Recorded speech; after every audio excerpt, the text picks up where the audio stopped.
उपमुख्यमंत्री अजित पवार यांच्या पार्थिवावर आज अंत्यसंस्कार होतील।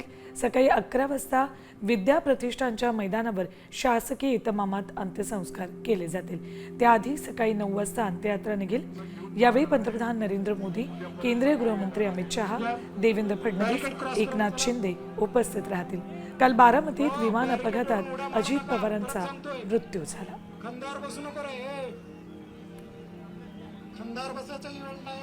काटेवाडीतल्या त्यांच्या निवासस्थानाहून त्यांची अंत्ययात्रा निघणार आहेत।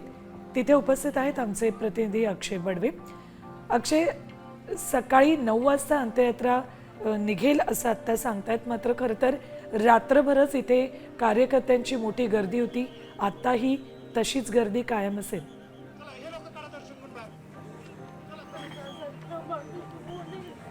निश्चितपणे आपण बघू शकतो की ज्या पहाटेपासूनच अजित पवार यांचा कामाचा धडाका सुरू व्हायचा, नागरिक पंचक्रोशीतले सगळे जे ग्रामस्थ आहेत, ज्या तक्रारींचा पाढा अजित पवारांकडे घेऊन यायचे, तेच आज नागरिक जे आहेत, पंचक्रोशीतले सगळे ग्रामस्थ जे आहेत ते या ठिकाणी आलेत। ते आज खरं तर दुर्दैवी घटना आपल्याला म्हणावी लागेल। अजित पवारांच्या खरं तर अंत्यदर्शनासाठी ही वेळ खरं कधी कोणावर येईल असं या ग्रामस्थांनी कधीच विचार केला नव्हता।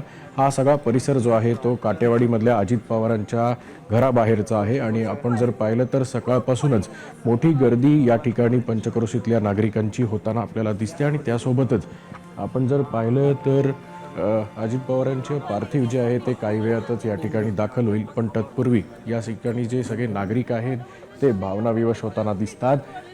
त्यासोबतच जे नागरिक फक्त बारामती तालुक्यातलेच नव्हे तर बारामतीच्या आजूबाजूतल्या सगळ्या गावातले जे आहेत ते या ठिकाणी आपल्याला येताना दिसत आहेत।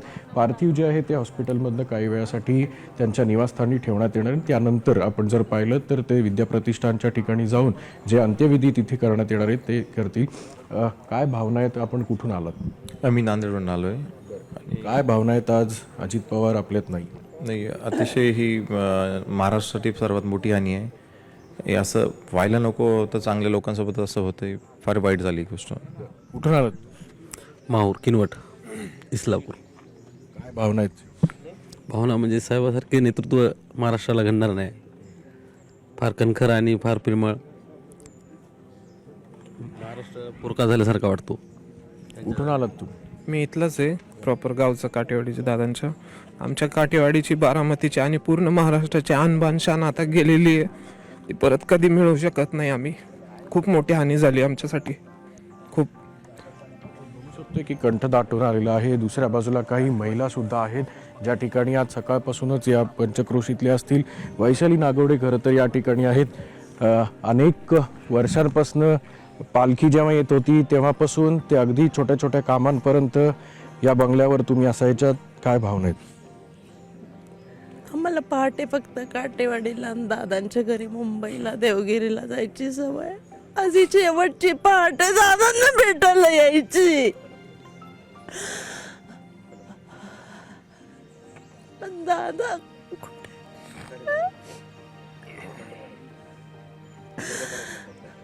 या बंगल्यात तुम्ही अतिशय कानाकोपऱ्यापर्यंत पोहोचल्या होत्यात। छोटं छोटं काम घेऊन तुम्ही यायच्यात वहिनींकडे असेल किंवा दादांकडे।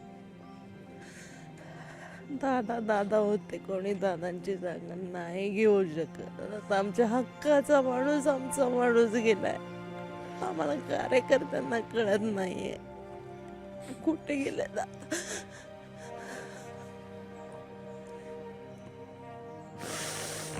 पुणे शहरातलं कुठलंही काम असो, जिल्ह्यातलं कुठलंही काम असो, तालुक्यातलं कुठलंही काम असो, पटकन तुम्ही हक्काने जी हाक मारायचा दादांना, ती तुमच्यापर्यंत पोचायचे।